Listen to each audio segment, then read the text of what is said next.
You had some of the most dramatic evidence presented. We played some of it specifically about the Secret Service, and it seems like this was one of the most fruitful parts of your investigation since we last saw the committee publicly until today. Explain what you learned and how it was deployed today. Well, what we wanted to lay out was a continuation of the hearings that we had previously in June and July, but specific to the Secret Service documents, we wanted to lay out to the American public that this information was out there. People at the White House knew that it could be dangerous, and yet they continued, they allowed the president to speak at the ellipse. But more importantly, they also, barely stopped the former president from coming up to the Capitol. And it's clear within that, within those Secret Service documents, that they were planning for the president to come to the Capitol as late as, 1:55 p.m. while the riot was ensuing. And that movement is known in political circles and among ex-staffers as an OTR. It's clear that the OTR was planned until, I mean, you presented evidence that until 1:55, the stand-down order hadn't gone out. Is it your sense that at 1:55, when they order the stand-down of the OTR, that it is because of threats to Donald Trump or because of threats to Mike Pence? I don't know. I think that's a good question, and that's something that our information hasn't gleaned so far. But I think that's all the more reason why we need to continue to bring back some of these individuals. Many of them had foggy recollections in their first interviews with the committee. We need to give them another opportunity to come before us. And there are more questions that we have, clearly. Do you believe Mr. Engel and Mr. Ornato lied to the committee? I think Mr. Engel and Mr. Ornato have a lot to answer for. And I think that they didn't tell us the complete information that they have, or they have incredibly foggy memories, very convenient testimony that they give. And I think that it's important that we ask them to come back. And I also think that it's not lost on any of us that the service was working with us to schedule Mr. Ornato coming back before his retirement. Lying to Congress is a tool deployed by many Trump insiders. I believe Roger Stone was convicted of it, and others. I mean, will you refer lying to Congress to the Justice Department if you believe that is what has happened? If we believe there is wrongdoing, we feel that we have an obligation to give that information over to the Department of Justice. We also feel that the Department of Justice has had a number of these interviews, and they might have even more information than the committee has. We just don't know that. But if we see wrongdoing, we're duty-bound to turn that over in our final report. Congressman, the point today was introducing new evidence that, as you said, continues the case that's been made against Donald J. Trump. And it was made clear through new testimony and a couple of things that we'd seen before that the pillars of your work are that he knew he lost. And we heard that in the very first hearing from his campaign aides, Mr. Stepien, Mr. Cannon. I think the data guy shows up in your very first public hearing. And then we heard it again in this really dramatic piece of testimony that I don't think we'd heard before from Cassidy Hutchinson about what she described as his rage. And this incredible quote, it's pathetic and sad if he wasn't so dangerous, that he says, "We can't let them know we lost." Then your other pillar today that you laid down was all of this evidence that he was told, and all of the testimony is so explicit. I said, Mr. President, I said, sir, and then he lied anyway. Explain how those two pillars and all the efforts to just layer upon layer testimony and evidence and documents proving them, why was that so important today? Well, it was important today because it just continues the focus that the president really didn't believe in a peaceful transfer of power. He believed in a very convenient truth.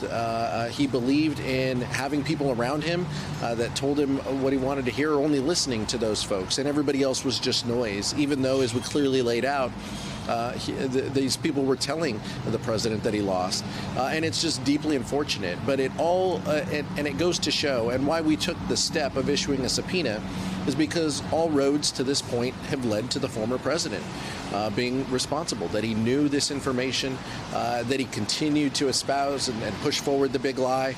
and that he played a role and has some responsibility.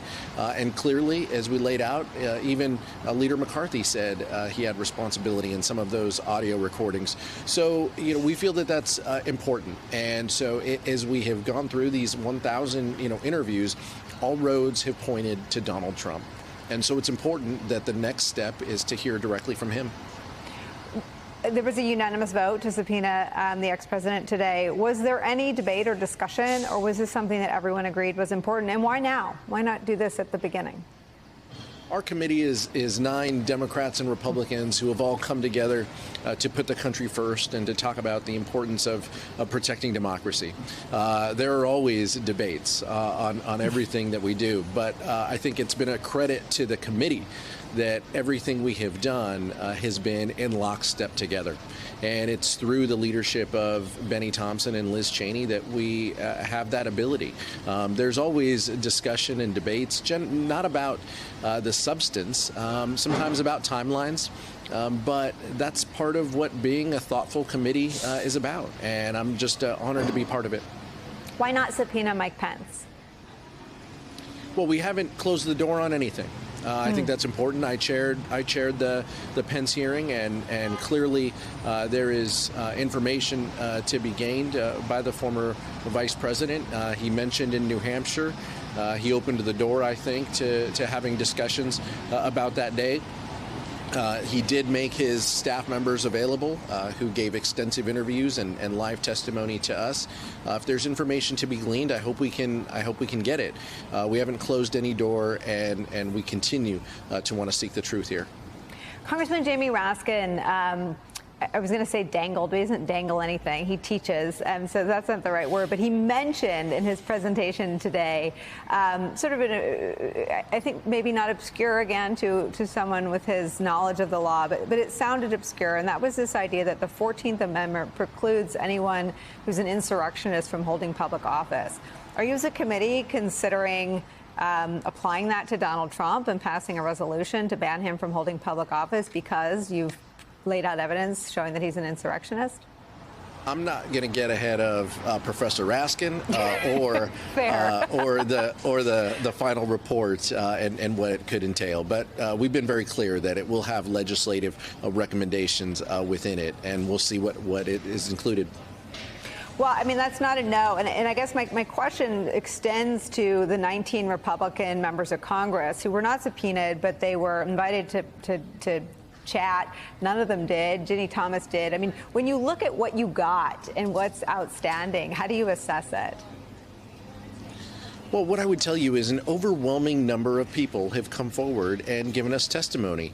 Yes, there have been some, including some of our Republican colleagues, who have stonewalled us and not responded, and have turned back a lawful subpoena.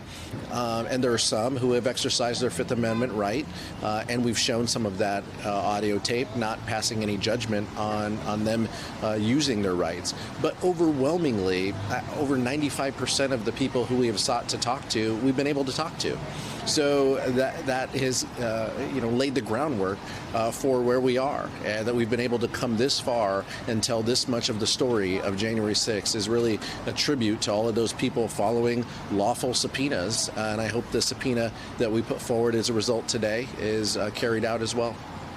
I do not make election predictions, so I don't ask this in the spirit of who controls the Congress after the midterms, but more in the spirit of the threat environment that you have all had to do, this really important work for accountability, as Liz Cheney talked about, for history, all of this. And I wonder what sort of plans are being made for once the report is done, or what happens in January. I mean, how do you preserve the work product and make sure that it serves future policymakers and future generations, and does what every one of you talks about wanting to do, make sure this never happens again? It's not lost on any of you that there are election deniers running all over the country. There will surely be more of them in office in January, even if all of them don't win. So what is being done to sort of protect the sanctity of the committee's work?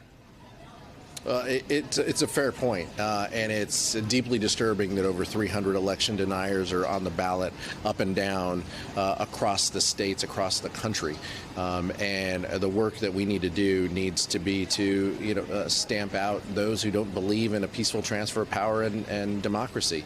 So we're going to do our level best, and I'm not going to comment on the political side, but I can tell you that the work